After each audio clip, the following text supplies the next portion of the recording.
जल्द से ले आने वाला प्रभु यीशु मसीह की अति पवित्र नाम में सब पवित्र लोगों को सुन देता हूँ। प्रभु की बढ़िया निग्रह है कि प्रभु आज भी कई अवस्थाओं को पार करके प्रभु का उपस्थिति में आने के लिए प्रभु ने मैं सहायता किया।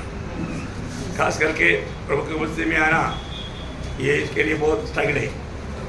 जरूर कई लोगों को लगता है कि हम रोज बहुत आराम से आता है, सुनता है, लेकिन सच में मसीह जीवन ये बिल्कुल प्रभु की द्वारा चलाया जाने वाला जीवन है। प्रभु चलाता है, इसलिए हम लोग मतलब पहुंच पाता, नहीं तो नहीं पहुंच पाएगा। तो आज मतलब कई लोग प्रभु के चरवागिरी के अधीन में नहीं रहेगा तो वो लोग इस जीवन में थक जाएगा और वो लोग पार नहीं कर पाएगा। तो मैं प्रभु को बहुत धन्यवाद देता हूँ। आज के दिन भी प्रभु ने हमें अनुग्रह दिया। आपको सबको मालूम है, मतलब अलेक्जेंडर राजा का बहुत बड़ा इच्छा था कि मतलब उसका माँ उसका बीमारी अवस्था सुन करके मतलब मार्ग में था। डॉक्टर लोगों को बुला करके बोला मतलब मेरा आयु मेरा माँ आने तक, उन्हें मिलने तक मेरा आयु बढ़ा सकेगा क्या? डॉक्टर लोगों ने बोला नहीं, क्योंकि अभी आप 72 अवर्स इसके ऊपर नहीं जाएगा। मतलब उनको एकदम आखिरी चेतावनी मिला। आखिर मतलब वो समझ गया अभी मेरा माँ से भी मुलाकात नहीं कर पाएगा। उसने बोला मैंने संसार को जीता, परंतु मैंने मतलब जो जीतना चाहिए मैंने वो नहीं जीता। वो अपना हार मानते हुए आखिर में उनको यही मतलब सलाह दिया कि जब मेरा ये लोथ ले जाएगा तो मेरा उसका शवमंच का या उस कॉफिन का दोनों साइड में सुराख बना करके हाथ बाहर डाल देना और मेरा हाथ खुला रखना। कोई पूछेगा ऐसे क्यों किया, बोलना अलेक्जेंडर ने खाली हाथ आया था, दुनिया को जीता, लेकिन जाते वक्त कुछ लेकर नहीं गया। प्रियो, ये बहुत बड़ा हमारे लिए सबक है। लोग आज इस नाशवान दुनिया की बातों में अपना मूल्यवान समय बिताते हुए धोखा खा रहा है। वो कब मालूम पड़ेगा? उनकी आखिरी क्षणों में, पर दो समय पार हो चुका होगा। प्रियो, हमें ये छोटा सा जीवन प्रभु ने इसलिए दिया हम अनंत काल का तैयारी करें, है ना। अनंत काल का तैयारी अगर हमारा नहीं हुआ, कोई व्यक्ति कितना बड़ा हमारा धोखा खाया करके बाद में समझेगा, लेकिन समय पार हो गया, समय पार हो गया। इसलिए अभी अपन जीते जीते प्रभु की इच्छा जानकर उसके इच्छा में बना देगा तो अपन बहुत धन्य मिलेगा। इस पीढ़ी में हम लोग प्रभु का काम में आना चाहिए, प्रभु का एक उपयोगी बर्तन बनना चाहिए। तो हम लोग जब मतलब प्रकाशित वाक्य का 8 अध्याय का 3 से 5 तक का वचन जब हम सीख रहा था, उसमें एक बात हम देखा है कि मतलब प्रार्थना, वापस एक बार पढ़ेंगे उसको। एक और स्वर्गदूत सोने का दूतान लिए हुए आया और वेदी के निकट खड़ा हुआ और उसको बहुत धूप दिया गया कि सब पवित्र लोगों की प्रार्थनाओं के साथ सोने की उस वेदी पर जो सिंहासन के सामने है चढ़ाए। उस धूप का धुआं पवित्र लोगों की प्रार्थनाओं सहित स्वर्गदूतों के हाथ से परमेश्वर के सामने पहुंच गया। ओ देखा, बोलने का अर्थ क्या है प्रियो? ये धूपदान मतलब उसमें पवित्र लोगों का प्रार्थना है। प्रार्थना मैं यहाँ बताना चाहता हूँ, हर एक पवित्र लोग हमें प्रार्थना का एक सच्चा प्रकाश पाना चाहिए। ये प्रार्थना हर एक लोगों का प्रार्थना स्वर्ग पहुंचेगा, है ना। हर एक पवित्र लोग, हम इससे पहले भी देखा था हमारा 5 अध्याय का 8 वचन में, प्रकाशित वाक्य 5 का 8। जब उसने पुस्तक ले ली तो वे चारों प्राणी और 24 प्राचीन उस मेढ़े के सामने गिर पड़े। उनमें से हर एक के साथ हाथ में वीणा और धूप जो पवित्र लोगों की प्रार्थना है। देखो, जो पवित्र लोगों की प्रार्थना है, मतलब पवित्र लोगों की प्रार्थना के साथ ही वो धूप प्रभु की उपस्थिति में चढ़ाया जाता। बहुत अनमोल बात है प्रियो, है ना। ये प्रभु के लिए एक सुगंधदायक सुगंध है। ये प्रार्थना कभी भी व्यर्थ नहीं जाएगा, है ना। दावीद अपने जीवन में प्रभु से विनती करने के टाइम पर जब 39 भजन संगीता का 12 वचन में दावीद गाने वाले एक बात है, यहोवा मेरी प्रार्थना सुन और मेरी दुहाई पर कान लगा। मेरा दुहाई पर कान लगा, मेरा प्रार्थना सुन और मेरी दुहाई पर कान लगा। वही दावीद ये प्रार्थना एक धूप है बोलता है ना, जब 141 का 2 141 का 2 मेरी प्रार्थना तेरे सामने सुगंध धूप। हाँ, सुगंध धूप है। मेरा प्रार्थना क्या है? प्रभु की उपस्थिति में सुगंध धूप है प्रियो, सुगंध धूप है। हमारे जीवन में हमें हमारा इस प्रार्थना का महत्व जानना बहुत ही बड़ी बात है। हर एक लोग इस जीवन में प्रार्थना का महत्व जानना चाहिए। तो उसका 6 बजे 8 का 6 बजे पढ़ना। तब ये सातों स्वर्गदूत जिनके पास 7 तुरियां थी उन्हें फूंकने को तैयार हुए। पहले स्वर्गदूत ने तुरही फूंकी और लहू से मिले हुए। बस 6 बजे से आप 7 बजे में गए ना? हाँ, 7 6 तक पढ़ना बस। अभी देखिए, मतलब यहाँ पर हम देखते हैं कि मतलब ये सातों दूध तुरही फूंकने के लिए तैयार हुए। Praise the Lord.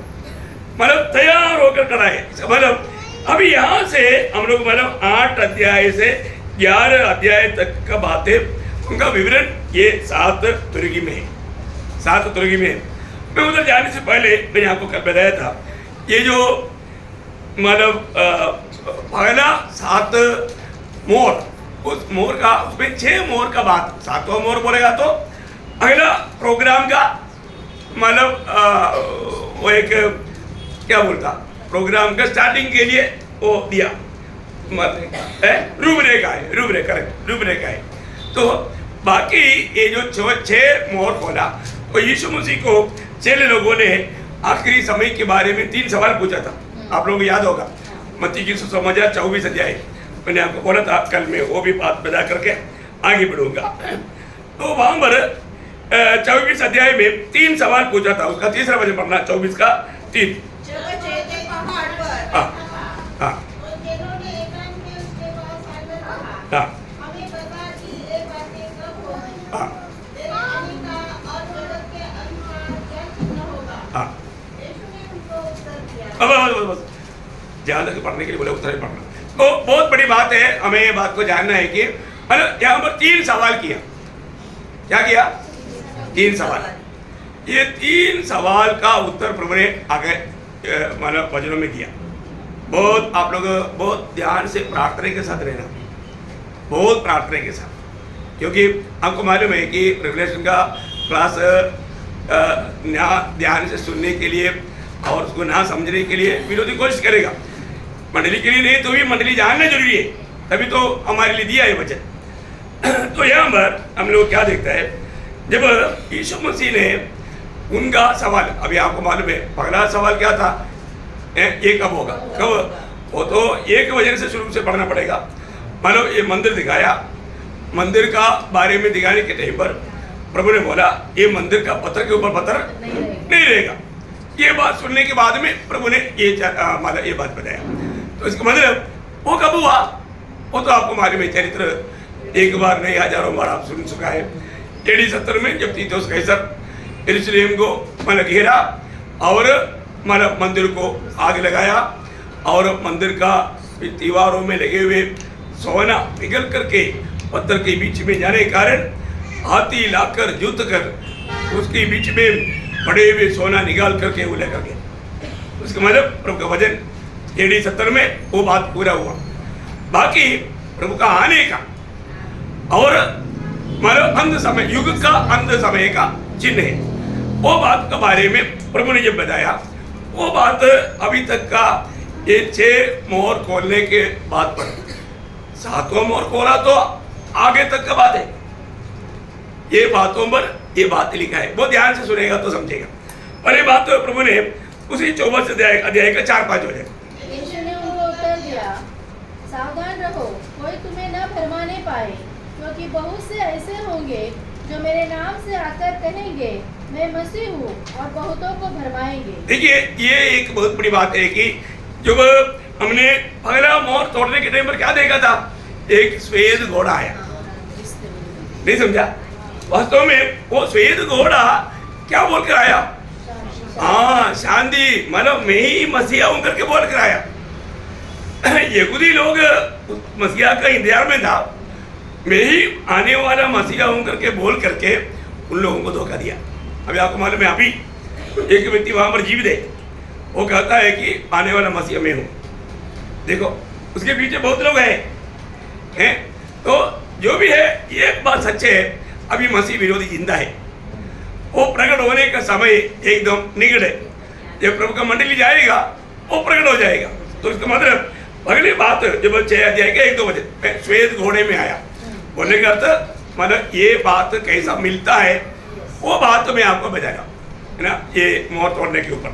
और दूसरी बात मत्ती 6:24 का 6 और 7 बजे, तुम लड़ाइयों की चर्चा सुनोगे। बस अभी देखिए, अभी हमने दूसरा मोहर खोलने के टाइम पर क्या देखा था, मतलब प्रकाश वाक्य 6 अध्याय के 3-4 वचन में लाल घोड़ा, क्या देखा था, लाल घोड़ा किसको बता था, लड़ाई को बता था। देखो यीशु मसीह ने जो बताया वो बात, उसमें जो बताया वो बात है, यहाँ पर कैसा भविष्यवाणी में मतलब कैसा हो सीधा चल रहा है, वो बात को समझने के लिए शॉर्ट में विस्तार से इतना बोलने का भी जरूरत नहीं। और तीसरी बात मतलब उसका वही 24 अध्याय का 7 वचन, जाति और राज्य पर राज्य चढ़ाई करेगा और जगह जगह अकाल पड़ेंगे। देखा क्या पड़ेगा, अकाल पड़ेगा। यहाँ पर तीसरा जब मोर खोला तो मानो कौन आया, 6 अध्याय का 5 वचन में काला घोड़ा। तो काला घोड़ा किसको बोलता, अकाल। देखा अकाल, देखो कैसा प्रभु ने ये सारे बात बराबर मिला करके बताया। ये कितना अद्भुत बात है ना। और मतलब चारवा बात प्रभु ने बोला उसी 24 अध्याय का 7 और 8 में वापस पढ़ना, 7 से पढ़ना। जाति पर जाति हाँ। और राज्य पर राज्य चढ़ाई करेगा और जगह जगह अकाल पड़ेंगे और भूकंप होंगे। ये सब बातें पीड़ाओं का आरंभ होगी। हाँ देखिए, यहाँ पर अभी हम लोग 4वां मोहर खोलने के टाइम पर क्या देखा था, पीला घोड़ा, ठीक है ना। पीला घोड़े के पीछे मतलब पाताल भी साथ में था। क्या है पाताल, मतलब मृतकों को स्वीकारने के लिए, पाताल भी साथ में था। पीला घोड़ा आया, इसका मतलब वहां पर चार बात की द्वारा वहां पर मृत्यु होगा। क्या क्या है, हाँ, भूकंप, अकाल और वन पशुओं का। देखो आज भी, अभी मैं आने से पहले अभी के न्यूज़ है, मतलब ऐसा लगता है कि क्या महाक्लेश शुरू हो गया, क्या ऐसा लगता है। केरला में जंगली सांड आया, एक व्यक्ति को खत्म कर दिया। जंगल से एक सांड आया, वो खेती पे काम कर रहा था। और कल जंगल से हाथी आया, एक स्त्री को मतलब भाव से खत्म कर दिया। मतलब रोज हो रहा है। देखो कभी नहीं हुआ, अभी हो रहा है। देखो तो मतलब ये कभी सोच ही नहीं सकता प्रयोग, ऐसा भयानक रीति में काम हो रहा है।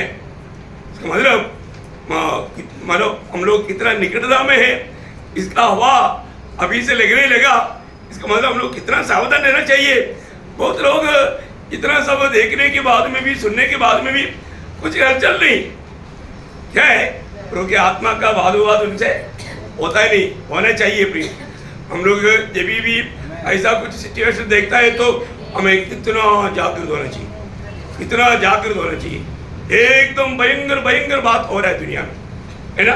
तो और जब 5वां बात, जब वही 24 अध्याय का 9 से 13 बजे, तब वे क्लेश देने के लिए तुम्हें पकड़वाएंगे और तुम्हें मार डालेंगे। अब ये बात बाकी पूरा पढ़ने की जरूरत नहीं, क्योंकि टाइम अपने को ज्यादा जाएगा। बोलने का अर्थ तुम्हें मार डालेगा, इसका मतलब क्या है कि बहुत से गवाहों को मारा जाएगा, रक्त साक्ष्य तो मौत, है ना। वही बात 5वां मोहर तोड़ने के टाइम पर हम लोगों ने 6 अध्याय का 9 से 11 तक पढ़ा था। हाँ, वेदी के नीचे देखा, वेदी के नीचे बहुत से आत्माओं को देखा ना। वो कहां से आया, इस महाक्लेश में, मतलब धार्मिक सतावट। क्या बोलता, धार्मिक सतावट, मतलब भक्ति के कारण सताया जाएगा, मारा जाएगा। वे लोग मतलब मसीह विरोधी के बात को नहीं मानेगा, उन लोगों को मारा जाएगा। वो लोग कहां पहुंचेगा, वेदी मैंने स्वर्ग में, स्वर्गीय वेदी के नीचे रहेगा। ओके, और उसका मतलब 24 अध्याय का 14 से 22 तक पढ़ना चाहिए, और मतलब उसका 29 भी तक पढ़ना चाहिए एक्चुअली, लेकिन इतना टाइम नहीं, आप सब 29 पढ़िए। उन दिनों के क्लेश के तुरंत बाद सूर्य अंधियारा हो जाएगा और चंद्रमा का प्रकाश जाता रहेगा और तारे आकाश से गिर पड़ेंगे। देखिए यही बात छठवा मोहर खोलने के टाइम हुआ ना, है ना? जब छठवा मोहर खोला उस समय में प्रकाशित वाक्य में क्या हुआ, उसका 6 अध्याय का उसका 12 से 17। जब उसने छठवीं मोहर खोली तो मैंने देखा कि एक बड़ा भूकंप हुआ। देखा भूकंप हुआ और सूर्य कंबल के समान काला काला, और पूरा चंद्र लहू से समान हो गया। बोलेगा तो पूरा प्रकृति का बिगड़ी, क्या देखता, प्रकृति का बात बिगड़ गया। देखा कितना मतलब 24 अध्याय में बताया वो बात, ये 6 मोहर खोलने के समय में कैसे उसकी तुलना में प्रभु ने बताया वैसे ही हो रहा है। ओके, अभी हम लोग मतलब अगला प्रोग्राम या महाक्लेश की ट्रिबुलेशन पीरियड का शुरुआत में हम लोग प्रवेश करने जा रहे हैं। बहुत प्रार्थना के साथ हम प्रवेश करेंगे, उसमें पहला तुर्की फूकने वाला बात पर आएगा। आप लोग ये भी जो वचन बताएगा ना उतना ही वचन पढ़ना है। 8 अध्याय का 7 वचन पढ़ेगा। पहले स्वर्गदूत ने तुरही फूंकी और लहू से मिले हुए ओले और आग उत्पन्न हुई और पृथ्वी पर डाली गई और पृथ्वी की 1/3 जल गई और पेड़ों की 1/3 जल गई और सब हरी घास भी जल गई। देखिए यहाँ पर ये जो बात आप सुनता है तो आपको इससे पहले कभी दुनिया में ऐसा बात हुआ करके आपको याद है? मैंने समझ गया। ये यहाँ पर जो बजाया हुआ बात इससे पहले आपने कभी बाइबल में पढ़ा? हाँ, मतलब जब मिस्र में प्रभु ने 10 पीड़ा भेजा, उस पीड़ा के समय में प्रभु ने ऐसे किया था ना। अब जब निर्गमन उसका 7 अध्याय का 17 से 22 पढ़ना। यहोवा यूं कहता है, इससे तू जान लेगा कि मैं ही परमेश्वर हूँ। देख मैं अपने हाथ की लाठी को नील नदी के जल पर मारूंगा और जो जल लहू बन जाएगा। देखा जल लहू बन जाएगा। ये हम क्या देखता, लहू बन गया। और जो मछलियाँ नील नदी में हैं वे मर जाएगी और नील नदी बसने लगेगी और नदी का पानी पीने के लिए मिस्रियों को का जो भी पर उसका 9 अध्याय का 18 वचन पढ़िएगा। मतलब ज्यादा पढ़ने के लिए टाइम ना लेना। 9 का 18। इसी समय ऐसे भारी भारी ओले बरसाऊंगा जिनके तुल्य मिस्र की नींव पड़ने के दिन से लेकर अब तक कभी नहीं पड़ी। देखा उसके साथ उसका 9 अध्याय का 22 से 26 भी पढ़िएगा। तब यहोवा ने मूसा से कहा, अपना हाथ आकाश की ओर बढ़ा कि सारे मिस्र देश के मनुष्यों, पशुओं और खेतों की सारी उपज पर ओले गिरे। देखा अभी यहाँ पर हमने ये तुर्की फुकरे के टाइम पर क्या हुआ था, वापस अभी 8 अध्याय का 7 हो जा। उसके साथ भजन संगीता में उसका 78 अध्याय का 44 वचन पढ़ना। 78 का 44। उसने तो मिस्रियों की नदियों को लहू बना डाला। देखा मिस्रीम की नदियों को लहू बना डाला। दूसरी मानो उसमें भजन संगीता 105 है, उसका 29 वचन भी पढ़ना। उसने मिस्रियों के जल को लहू कर डाला। इसका मतलब इससे पहले आपने बाइबल में ये संभव को कई बार पढ़ा। कोई बात और थोड़ा भारी लेवल में अंत समय में होगा। ये सिर्फ एक रिहर्सल रूम में था पहले, अभी उसका ओरिजिनल अवस्था में प्रभु का क्रोध दुनिया में उंडेलने के समय है। अभी एक बात और भी मैं बताता हूँ, सोदोम में भी ऐसे हुआ था ना, वो भी एक संभव पढ़ेंगे। उत्पत्ति उसका 19 अध्याय उसका 24-25 वचन। तब यहोवा ने अपनी ओर से सदोम और गोमोरा पर आकाश से गंधक और आग बरसाई। देखा आकाश से गंधक और आग बरसाया सोदोम को नष्ट करने के लिए। परमेश्वर की क्रोध उस समय में इस रीति में उंडेल करके नष्ट किया था। एक पहले की बात है ना, जब भी प्रभु के लोग मानव परमेश्वर से फिसल जाते थे, तब प्रभु इस रीति का ताड़ने का कार्य करता था।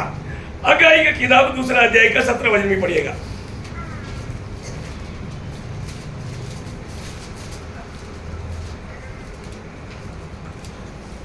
हग्गाई 2 अध्याय का 17 वचन। सारी खेती को लू और गेरूई और ओलों से मारा, तो भी तुम मेरी ओर न फिरा। देखा, प्रभु इस रीति में प्रभु से दूर जाने वाले लोगों के साथ व्यवहार किया, पर ये सब मिलकर के एक ही साथ आने वाला टाइम है, महाक्लेश का समय। और भी 1-2 वचन जब मानव प्रभु के लोगों के साथ प्रभु ने जो किया, यशायाह उसका 30 अध्याय का 30 वचन। यशायाह उसका 30 अध्याय का 30 वचन। और यहोवा आपकी प्रताप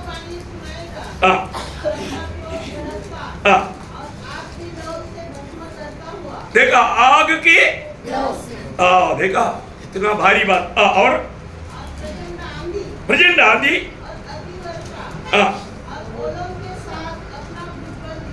देखा, ये सब प्रभु ने इससे पहले भी मतलब जब पाप करके प्रभु से दूर होने वाले लोग प्रभु के लोगों के साथ प्रभु ने किया है। और एक वचन पढ़ना, एस्केल उसका 38 अध्याय का 22 वचन। 38 का 22। मैं मरी और खून के द्वारा उससे मुकदमा लड़ूंगा और उस पर और उसके दलों पर और उन बहुत सी जातियों पर जो उसके पास होंगी मैं बड़ी झड़ी लगाऊंगा और ओले और आग और गंधक बरसाऊंगा। देखा, मतलब ये प्रभु ने उनको बधाया और उनके साथ वो किया। और एक वचन पढ़ना, भजन संगीता उसके 18 अध्याय का 12-13 वचन।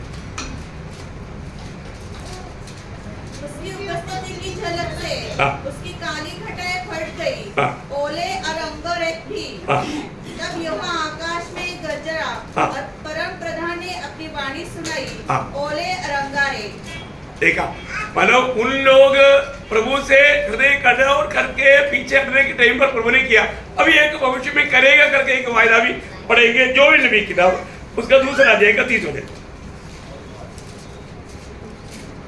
जोएल उसका 2 अध्याय का 30 वचन। मैं आकाश में और पृथ्वी पर चमत्कार अर्थात लहू और आग और धुएं के खंभे दिखाऊंगा। मतलब ये भविष्य में मतलब होने वाला क्रोध की दिनों की बात पर प्रभु ने बताया हुआ शब्द है।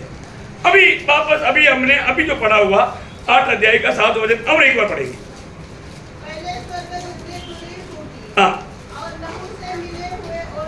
देखो, लहू से मिले हुए ओले, आग उत्पन्न हुई, पृथ्वी पर डाली गई, 1/3 पृथ्वी जल गई, पेड़ों की 1/3 जल गई,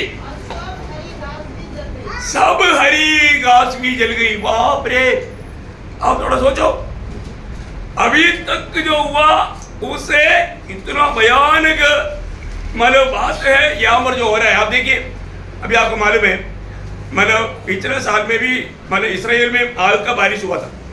दुनिया में कई जगह पर ऐसा हुआ था, पेपर में आया था, न्यूज में।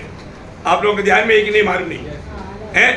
यो मतलब ओले गिरा, बड़े बड़े बहुत भारी, जानवर मर गया है। परंतु प्रभु का वचन कहता है, प्रभु के लोग उड़ा ले जाने के बाद में ये ट्रिब्यूलेशन पीरियड की आखिरी समय में क्या होगा है, मतलब पेड़। अभी इसका मतलब क्या है कि कोई भी फ्रूट वगैरह भी खाना है तो है ना, फनस, आम, अमरूद, ये सारे इसमें बाद आएंगे हैं। कितना महंगा पड़ेगा, मैं बोला ना नहीं मिलेगा।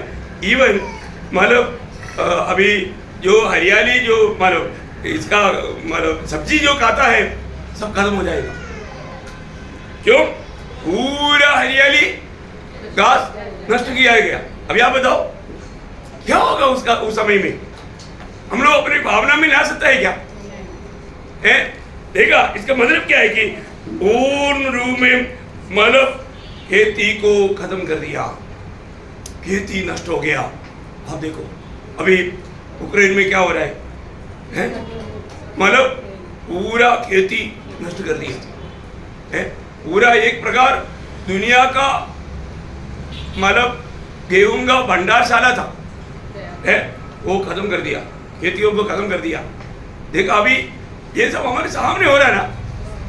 इसका मतलब क्या है कि अभी आगे आने वाले दिनों में कितना भयंकर संभव होने वाला है, कुछ उसका कोई सीमा नहीं, बहुत भयानक संभव। अभी देखो प्रभु का लोग उड़ाने जाने के बाद में इस प्रकार का अवस्था देखेगा तो हमको कहीं भी अपन बोलेगा थोड़ा धनिया पत्ता चाहिए बोलेगा तो नहीं मिलेगा साग क्या बोलते हैं सब्जी बनाने के लिए, मतलब सब्जी पत्ता से बनाता है, मेथी है, पालक नहीं मिलेगा, कोई भी चीज नहीं मिलेगा। देखो इसका मतलब पहले बात इस मतलब रिवोल्यूशन पीरियड स्टार्ट होने के टाइम पर सबसे पहले आपका वेजिटेरियन फूड खत्म। अभी आप क्या करेगा, आज इधर कई लोग वेजिटेरियन है उनकी हालत अगर रह गया तो क्या रहेगा, है मुश्किल है भाई, है नहीं मिलेगा, बिल्कुल नहीं मिलेगा। अभी आप बताओ, अभी जब घास ही नहीं है तो फिर मतलब भेड़ बकरियों को क्या चलाएगा, है मतलब गाय भैंस को क्या खिलाएगा, दूध ही नहीं मिलेगा ना। हम लोग भावना करने से भी बहुत बाहर का अवस्था है ना। पहला ये तुर्की में ही ये हालत आ गया है ना, तो ये अवस्था, इसी प्रकार की अवस्था रहेगा तो वो कितना कठिन रहेगा। फिर हम दूसरी तुर्की की ओर आएंगे, उसका 8 और 9 वचन। दूसरे स्वर्गदूत ने तुरही फूकी तो मानो आग से जलता हुआ एक बड़ा पहाड़ समुद्र में डाला गया और समुद्र का 1/3 लहू हो गया और समुद्र के 1/3 प्राणी मर गए और 1/3 जहाज नष्ट हो गए। देखिए दूसरा दुर्घटना आप देखिए, आपको क्या लगता है पूरा अभी मिस्रईम में आया हुआ वादा भी ऐसे था ना, मिस्रईम में वादा आया था ना, पहला वादा वही था 7 अध्याय में, निर्गमन उसका 7 अध्याय उसका 17 से 24 तक समझ रहे। यहोवा यह कहता है, इससे तू जान लेगा कि मैं ही परमेश्वर हूँ। देख मैं अपने हाथ की लाठी को नील नदी के जल पर मारूंगा और जल लहू बन जाएगा। जल लहू बन जाएगा, बन गया था, बन गया था। लेकिन अभी यहाँ पर का विषय ऐसा नहीं, उसे भी भारी है, उसे भी भारी है। मानो जितना भी समुद्र है उसमें 1/3 कितना 1/3 लहू हो गया। इसका मतलब क्या है कि मानो ये वादा कितना भयानक है करके हम लोग देखता है ना, बहुत भयानक अवस्था रहेगा उस समय में। यही बात इसमें थोड़ा कुछ रह गया ना, वहां पर वो जो क्या बोलते हैं उसको, कटोरा, क्या उसको बोलता है, कटोरा।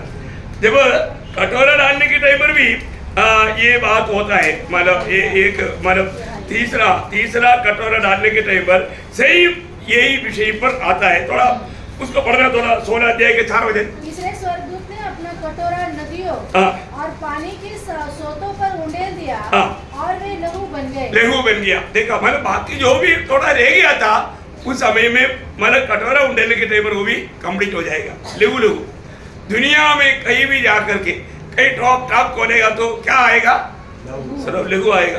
पाने के लिए प्यास के साथ जाकर के, प्यास में होकर के जाकर के, खुशी से जाकर के खोलेगा तो सुबेरे पानी पकड़ने के लिए जाएगा तो पानी मिलेगा नहीं, लहू मिलेगा, लहू मिलेगा, है ना। इसका मतलब क्या है कि इससे लोगों को कितना भयंकर वादा आया। देखिए उनमें उनका मतलब कितना बड़ा छेदा मतलब ये है, मतलब पूर्ण रूप में मतलब मछलियां मर करके आगे आया। अभी आपको मालूम है अभी ये पिछले दिन में क्या हुआ, एक मतलब ब्रिटेन का एक जहाज मतलब डुबा दिया, पूर्ण रूप में डूब गया। अभी उसमें पूरा क्या है, पूरा मतलब केमिकल्स था।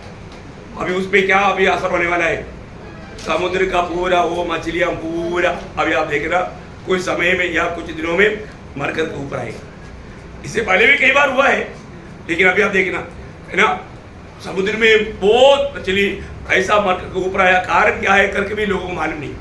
और जो प्रयोग महाक्लेश का समय में, इसका मतलब क्या है कि अधिकतर लोग मतलब मछली खाने वाला है ना, मछली मतलब नॉन वेज खत्म हो गया। मछली इधर खूब होने के टाइम पर मछली नहीं मिलता, फिर ऐसे संभव हो गया तो है और जहाज में आपको मालूम है, जहाज में और बंदरगाहों में कितनी लाखों लोग काम करता, उनका सबका काम बंद, नौकरी चला गया। इतना भारी विपत्ति, अभी भी कंपनियां बंद हो रहा है, इतना जगह पर गवर्नमेंट मतलब ऑफिसों में अभी तंगा नहीं है। इतना भयंकर बात है, आज लोग कितना परेशान है। ये अवस्था और भी बिगड़ते जाएगा, ये और भी महंगा पड़ते जाएगा। उसका तीसरा तुरही हम देखेंगे, उसका 10 और 11 वचन। तीसरे स्वर्गदूत ने तुरही फूंकी और एक बड़ा तारा जो मशाल के समान जलता था स्वर्ग से टूटा और नदियों की 1/3 पर और पानी के सोतों पर आ पड़ा। पानी के सोतों पर भी आ पड़ा। उसका मतलब क्या है कि यहाँ पर अभी आपको पूरा पड़ेगा। उस तारे का नाम नागदौना है और 1/3 पानी नागदौना सा कड़वा हो गया और बहुत से मनुष्य उस पानी के कड़वे हो जाने से मर गए। मर गया। आपको मालूम है, जब माने इससे पहले भी ऐसा अनुभव हम लोग देख सकता है, जब उन लोग यरीहो शहर में जब आया था, उस समय में उस पानी मतलब गर्भ को तो पढ़ रहे उसको दूसरी राजा, उसका दूसरा अध्याय का 19 से 22। दूसरी राजा। उस नगर के निवासियों ने एलीशा से कहा, देख यह नगर मनभावने स्थान पर बसा है, जैसा मेरा प्रभु देखता है, परंतु पानी बुरा है और भूमि गर्भ गिराने वाली है। उसने कहा, एक नए प्याले में बस इसका मालूम क्या है कि वो पानी बुरा था, ठीक है ना। अभी प्रभु खुद प्रभु के खिलाफ चलने वाले लोगों को इस प्रकार पिलाएगा। प्रभु का वचन है ना, यिर्मयाह उसका 23 अध्याय का 15 वचन। यिर्मयाह उसका 23 अध्याय का 15 वचन। इस कारण सेनाओं का यहोवा यरूशलेम के भविष्यद्वक्ताओं के विषय में यो कहता है, देख मैं उनको कड़वी वस्तुएं खिलाऊंगा और विष पिलाऊंगा। देखा, ये मैं करेगा। ये आखिरी समय के लिए प्रभु ने देखा वो बातें है। प्रभु की बातों को ना मान करके चलने वाला, प्रभु के खिलाफ में कार्य करने वाला, उनके लिए रखा हुआ ये कार्य। अभी आप देखिए, अभी आपको मालूम है पुराने नियम में मतलब अगर एक व्यक्ति शादी होने वाले लड़की के ऊपर कोई शक आया तो उस समय में वो उसको मतलब उसको प्रकट करने वाला मार्ग कौन सा था? उनको कड़वा जल पिलवाएगा। वो कड़वा जल है ना, मतलब गणना की किताब उसका 5 अध्याय है, उसका 11 से 31 तक पढ़ना चाहिए, लेकिन इतना टाइम नहीं, आपको विषय बता के आगे बढ़ेगा, है ना। मतलब आप लोग घर में जाकर के समय के अनुसार पढ़ना। अगर ऐसा कोई भी लड़की को अगर शक आ गया तो उनको क्या बोलता? वो इस प्रकार का पानी पिलाया जाता था।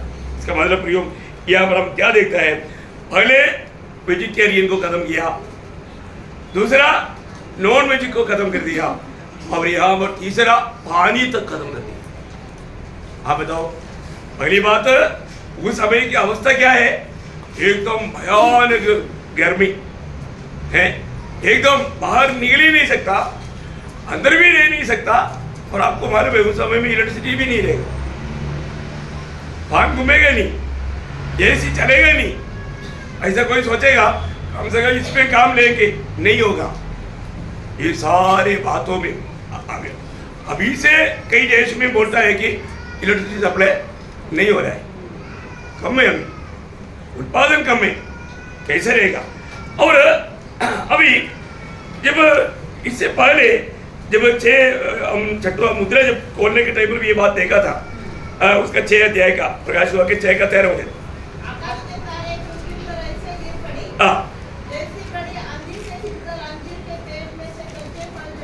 देखा, ये अब बात हम मतलब ये तीसरा तुर्की फुकरे के समय में होने वाला बात का एक मतलब भाग तक छठवा मोहर खोलने के टाइम पर भी हुआ था, परंतु अभी जो हो रहा उसे भी बहुत भारी रहेगा, बहुत भयंकर रहेगा। अभी 4वां तुरही के आप देखिए, 4वां उसका 8 अध्याय का 12 वचन। चौथे स्वर्गदूत ने तुरही फूंकी और सूर्य 1/3 और चांद की 1/3 और तारों की 1/3 पर आपत्ति आई, यहाँ तक कि उनका 1/3 अंग अंधेरा हो गया और दिन की एक तिहाई में उजाला न रहा और वैसे ही रात में भी। बताओ 12 घंटा मिलने के बाद भी प्रभु के लिए टाइम नहीं। अभी ये एक तिहाई कम हो गया बोलेगा तो अभी 8 घंटा हो गया। अभी 8 घंटा हो गया तो फिर लोगों के पास अभी रहेगा। 12 घंटा देने के बाद भी प्रभु के लिए समय नहीं। अभी दिन कम हो गया, दिन कम हो गया तो फिर क्या होगा? ये कोई मजाक की बात है क्या? ये मजाक की बात नहीं। मतलब इसलिए बोलता है ना, आमोस पूछता है, आमोस का किताब 5 अध्याय का 18 से 20 वचन में, उस यहोवा का दिन की अपेक्षा करने से आपको क्या लाभ मिलेगा, है ना? जब आमोस 5 अध्याय का 18 से 20।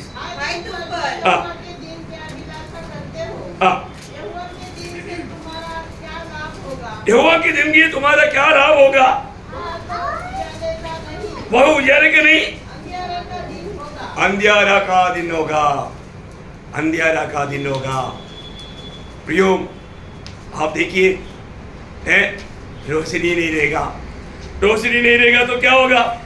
है मतलब जो भी नबी किताब उसका 2 अध्याय का 2 वचन, इसमें एक्चुअली महाक्लेश की बारे में पुराना नियम इतना बात बताया है, इतना सब वचन पड़ेगा तो हार्ट अटैक आएगा, इतना भारी है। मैं उसमें से बहुत इम्पोर्टेंट का कुछ ही वचन पढ़ाता हूँ। जोवेल उसका 2 अध्याय का 2 वचन। हाँ, कैसा दिन है? हाँ, इसका मतलब क्या है? एकदम घोर अंधकार, एकदम घोर अंधकार। प्रियो, मतलब यहाँ पर विषय क्या है कि मतलब अंधकार बोलेगा तो लोगों को डर है ना? जब यशायाह नबी किताब उसका 13 अध्याय का 10 वचन,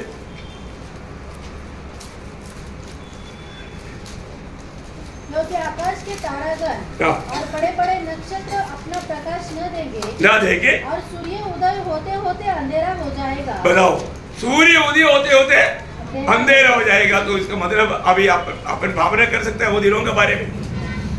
दिन की इच्छा मिलेगा पर उदय होते होते अंधेरा हो जाएगा। अरे बाप रे, फिर कब सूर्य आएगा, कब रोशनी आएगा?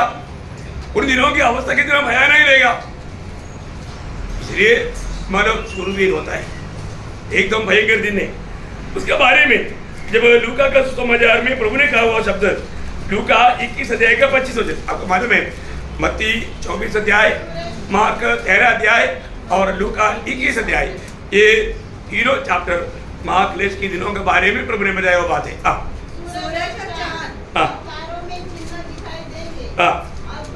उसमें चिन्ह दिखाई देगा। अभी आपने अखबार देखता है तो आपको मालूम है, साइंटिस्ट बोलता है सूरज में कुछ चिन्ह दिखाई दे रहा है, मतलब कुछ दिनों में सूरज सो जाएगा बोलते हैं, साइंस बोलता है, पेपरों में आया है। तो जो भी है आप लोगों को भी इसका जानकारी है। प्रियो, भजन में ये कब का लिखा हुआ बात है? मतलब 2000 साल पहले यीशु मसीह ने बोला, और ये बात प्रकाशित वाक्य में अभी हम थोड़ी देर पहले जब चटवा मोर खोलने के टाइम पर भी ये बात पढ़ा था, वापस एक बार पढ़ेंगे 6 का 12। हाँ, एक बड़ा भूकंप हुआ, देखा सूर्य क्या हो गया? कंबल के समान काला। देखो प्रियो, ये बात कटहरा उंडेलने के टाइम पर भी है। महाक्लेश के आखिरी समय उसका 16 अध्याय के 10 वचन पढ़ना। 5वें स्वर्गदूत ने अपना कटोरा उस पशु के सिंहासन पर उंडेल दिया और उसके राज्य पर अंधेरा छा गया। उसके राज्य पर अंधेरा छा गया। देखा, उस समय से बढ़कर अभी ये आधा समय के बाद में हो रहा है। ये बात मिस्र में हुआ था कि नहीं? मिस्र में हुआ था। मिस्र में हुआ नौवा वादा अंधेरा था। आपको मालूम है, एक भयंकर वादा था। 3 दिन पढ़ेंगे उसका 10 अध्याय, निर्गमन 10 अध्याय का 21-22 होते। फिर यहोवा ने मूसा से कहा, अपना हाथ आकाश की ओर बढ़ा कि मिस्र के देश के ऊपर अंधकार छा जाए, ऐसा अंधकार की टिटोला, ऐसे अंधकार की टटोला जा सके। बोले का अर्थ क्या मालूम है? उस अंधकार में एक दूसरे को कभी भी जाकर के मिल नहीं सकता, और इतना ही नहीं, अंधकार उसको मतलब रुका था। ऐसा बर्फ आपको एक दीवार बन जाता, ऐसा अंधकार दीवार बन जाना भावना करने से बाहर की बात है। समझ में आ रहा है? इतना घोर अंधकार था 3 दिन, उससे भी भयंकर रहेगा ये दिन, क्लेश का दिन है ना। प्रभु ने यहेजकेल नबी के द्वारा ये शक्ति चेतावनी दिया, उसका 32 अध्याय का 7-8 वचन। जिस समय मैं तुझे मिटाने लगूं, उस समय मैं आकाश को ढांपूंगा और तारों को धुंधला कर दूंगा। मैं सूर्य को बादल से छिपाऊंगा। देखा, सूर्य को बादल से भी छिपाएगा। इसका मतलब क्या है कि सूर्य की रोशनी नहीं मिलेगा। ओह, ऐसा दिनों के बारे में अभी हम लोग, आप सोचो अभी इधर भी अगर लाइट नहीं तो कितना भयंकर अवस्था है ना। अंधेरा कितना भयानक अवस्था है। उस समय में अंधेरा बोलेगा तो भारी बात, पीने के लिए पानी नहीं, खाने के लिए कुछ नहीं, कुछ ना कुछ पका कर खाएंगे सोचेगा तो पेट्रोल नहीं, डीजल भी नहीं, गैस नहीं, क्या रहेगा?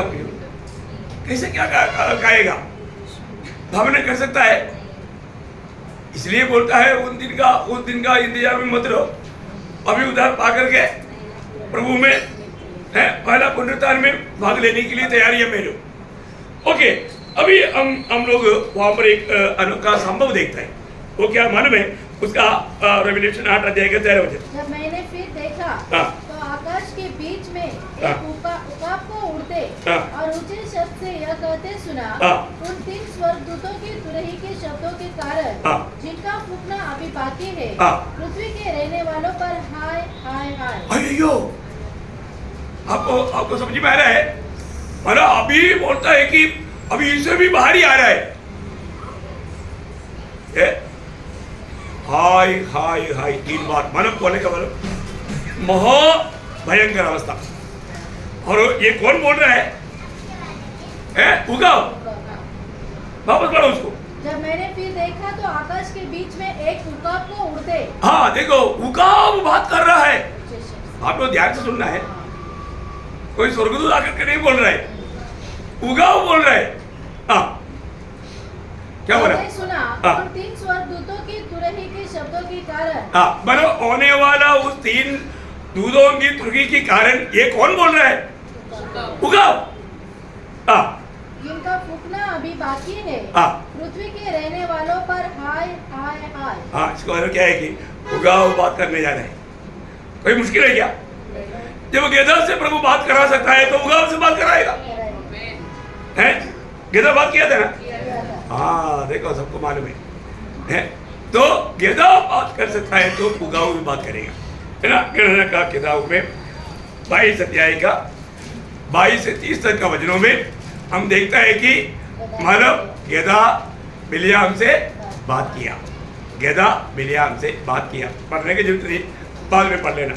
यहाँ पर मानव वही बात है, प्रभु मानव ऐसा उगाव से बोलने देगा, है ना। दूसरा पत्रोस उसका दूसरा अध्याय का 16 वचन में मानव इस बिलियाम की गवाही को लेकर पत्रोस गवाही देता है। उस पर उसके अपराध के विषय में उलाहना दिया गया, यहाँ तक कि अबोल गधी ने मनुष्य की बोली से उस भविष्यवक्ता को उसके बावलेपन से रुका। देखा है, पत्रोस बोलता है। तो बोलने का अर्थ अभी उगाव यहाँ पर एक सत्य चेतावनी देता है। अभी 3 तुरही फूकने पर है। उस समय में दुनिया में रहने वाले लोगों के लिए भयंकर हाय हाय है ना। यहाँ पर हम लोग देखते हैं कि हर एक सृष्टि प्रभु का कहना मानता है। उगाव को खाने के लिए प्रभु हुक्म देगा तो उसको बोलने के लिए कोई दिक्कत नहीं। सारे सृष्टि के बारे में जब 119 का 61 का भी पाठ में लिखा है, सब उसका दास लोग बोलता है। मतलब परमेश्वर का कहना मानने वाला है। क्या बोलते हैं उसके शब्द को? 119 का 91 का भी पाठ, क्योंकि सारी सृष्टि तेरे अधीन है। सारी सृष्टि तेरी अधीन है। बस है। देखो इसका मतलब क्या है कि यहाँ पर हम लोगों ने पहले जो 4 जीवी देखा था, वो 4 जीवी में एक जीवी का चेहरा कैसे था? उगाव कैसा था, याद है ना। हाँ, तो उगाव जैसा दिखने वाला जीवी। अभी यहाँ पर उगाव बात करेगा, इसका मतलब यीशु मसीह ने बोला उगाव। आजकल इसराइल में उगाव बहुत बोलता है, उगाव को प्रभु ने बुला लिया है उधर। अभी साधारण विधि में कभी नहीं दिखता, इसी प्रकार वो संज्ञा में उगाव इसराइल में इकट्ठा हो रहा है। ये भी एक चेतावनी है ना। क्या चेतावनी है? भोज में आओ, मेजबानी में बुलाट है। अभी से देखो ना, इसराइल लोग चकित है, कुछ तो होने वाला है। क्या होने वाला? क्लैश होने वाला है। वास्तव में प्रभु का वचन में उगाव कहाँ मिलेगा? यीशु मसीह ने जब बताया लूका 17 अध्याय उसका 33वां वचन।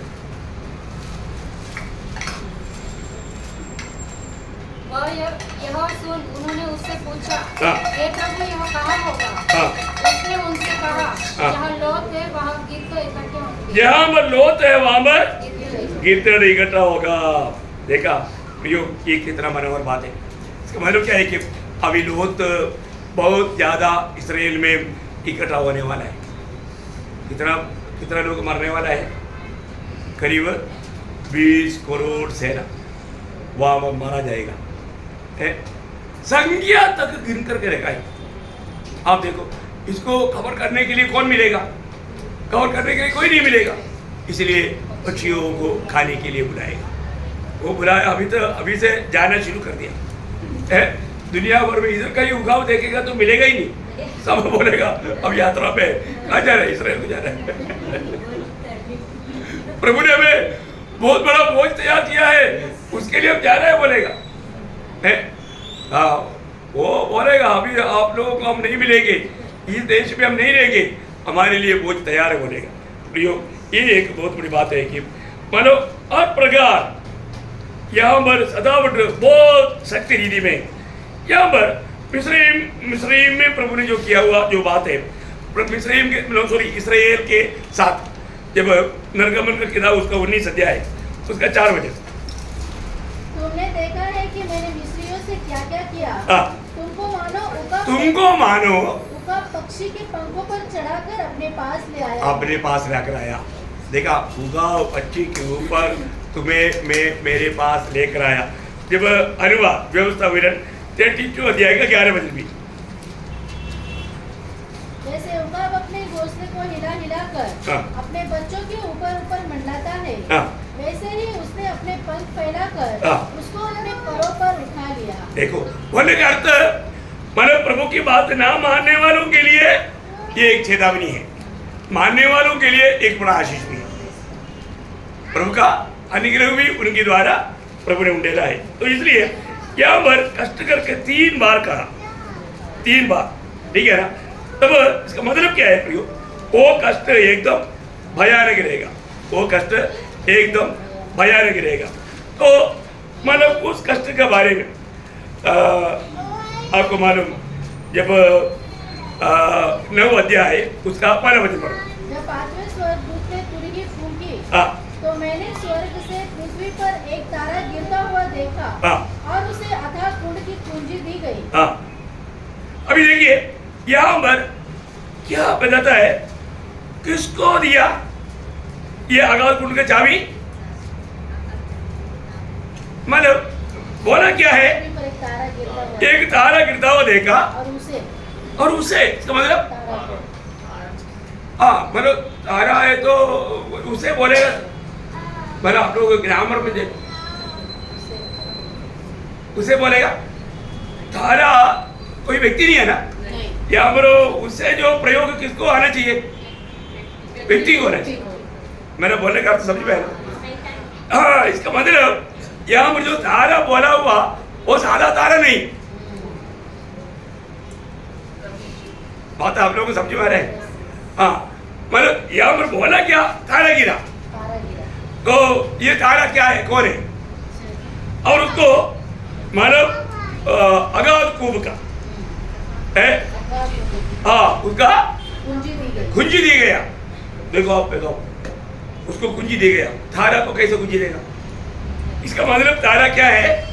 वो एक स्वर्गदूत है। कौन है? स्वर्गदूत है। वो समझने के लिए बताया। मतलब अभी आपको मालूम है, मतलब प्रकाशित वाक्य में हमने देखा था 7 तारा, 7 दीवटों का बीच में 7 तारा हाथ में लिए हुए, वो तारा कौन है?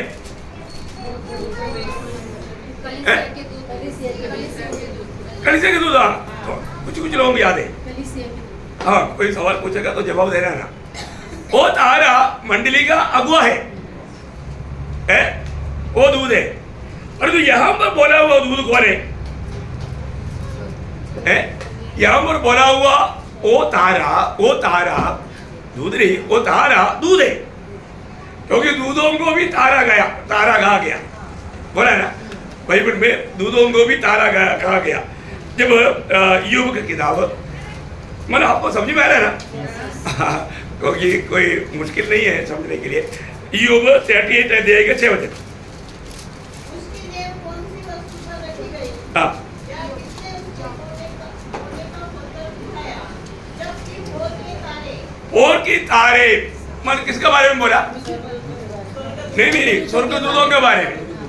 देखो वो ध्यान से सुनना। हाँ, वो शब्द को वापस पढ़ना है सर। जबकि भोर के तारे हाँ, एक संग आनंद से गाते थे। देखा, वो स्वर्ग की भोर की ताराएं है ना, तारे मीन्स समझना ना। हाँ, बोलेगा तो स्वर्गदूतों मिलकर के जय जयकार किया, स्वर्गदूतों मिलकर के जय जयकार किया। इसका मतलब क्या है कि स्वर्गदूत को क्या कहा? तारा कहा। अभी आप ये अभी हमने कल भी पढ़ा था एशिया उसका 14 अध्याय का 12 वचन। हे भोर के चमकने वाले तारे। हाँ, देखा, भोर की चमकने वाले तारे किसके बारे में बोला? लूसीफर के बारे में, याद है ना?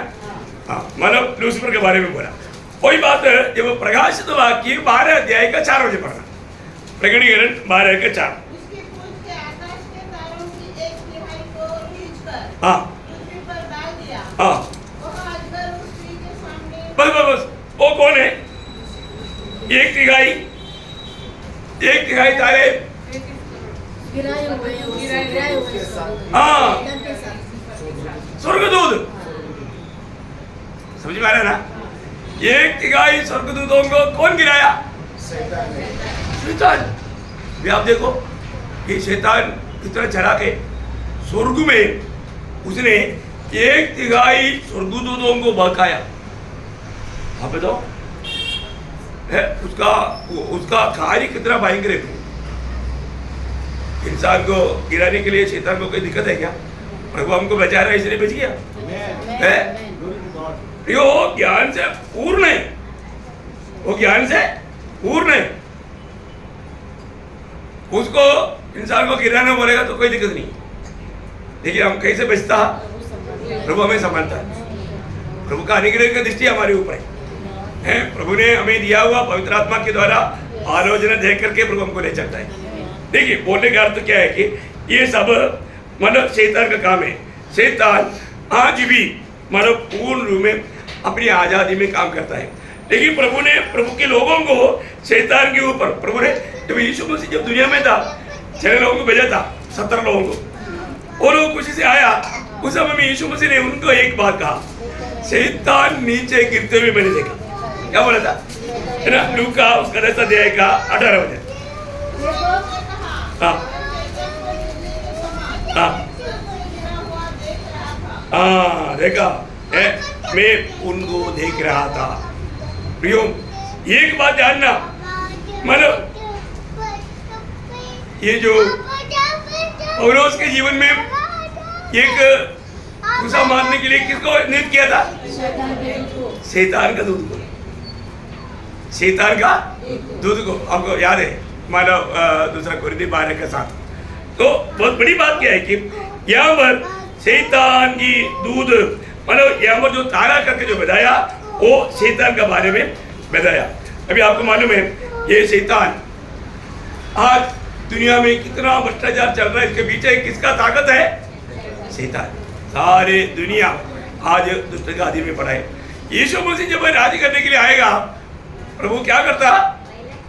हाँ, पहले उससे पहले मसीह विरोधी को, हाँ, मतलब सबसे पहले नरक में कौन जाएगा? हाँ, मसीह विरोधी और झूठा भविष्य। झूठा भविष्यवक्ता। देखा, ये प्रकाशित वाक्य में लिखा है 19 अध्याय के 20 वचन में, है ना। फिर 1000 साल के राज करने के लिए जब आएगा, उस 1000 साल के लिए राज करने के लिए जब आएगा यीशु मसीह, तब क्या होगा? शैतान को क्या करेगा? इस पोर्टल पिट में डालेगा। 20 अध्याय का 1 से 3, है ना। तो मतलब यहाँ पर डालेगा पोर्टल पिट में, तभी मानव उस दुनिया में सही प्रकार कार्य कर पाएगा। तो वहां पर हम देखते हैं कि एक दो बात खास देखने वाली बात क्या है कि मतलब अधोभाग, पृथ्वी की अधोभाग में अधोभाग करके बताया। पृथ्वी का अधोभाग, इस पृथ्वी का कितना भाग है?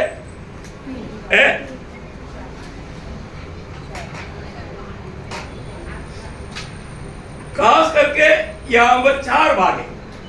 देखा, मतलब एक प्रतिशत, मतलब जो पवित्र लोग जाते थे, ये पृथ्वी के नीचे था, अभी ये खाली एम्प्टी है। दूसरा यहाँ पर जो भी पापी मरता है वो सब पापी कहाँ पर जाता? क्या बोलते? नीचे का पादा, अधोलोक। ओके। और तीसरा यहाँ पर ये कौन है?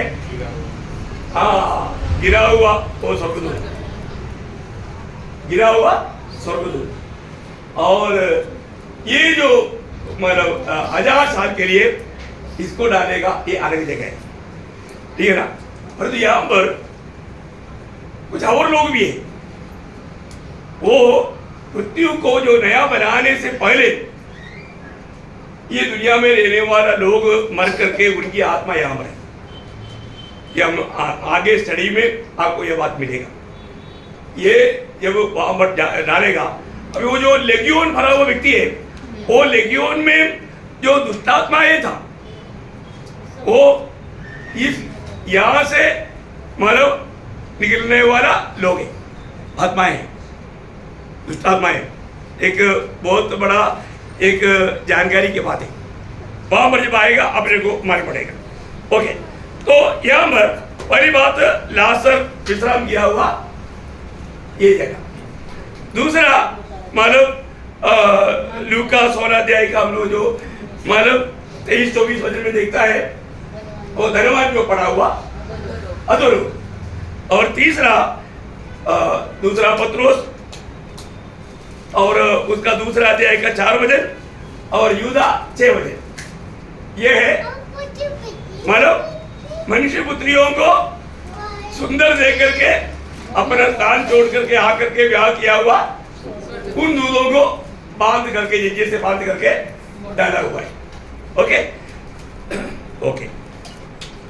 अब तो मालूम है ये जो यीशु मसीह कुछ लोगों को चंगा करने के बाद में एक संभव पड़ेगा। लूका 8 अध्याय का 31 वचन। लूका 8 अध्याय का 31 वचन।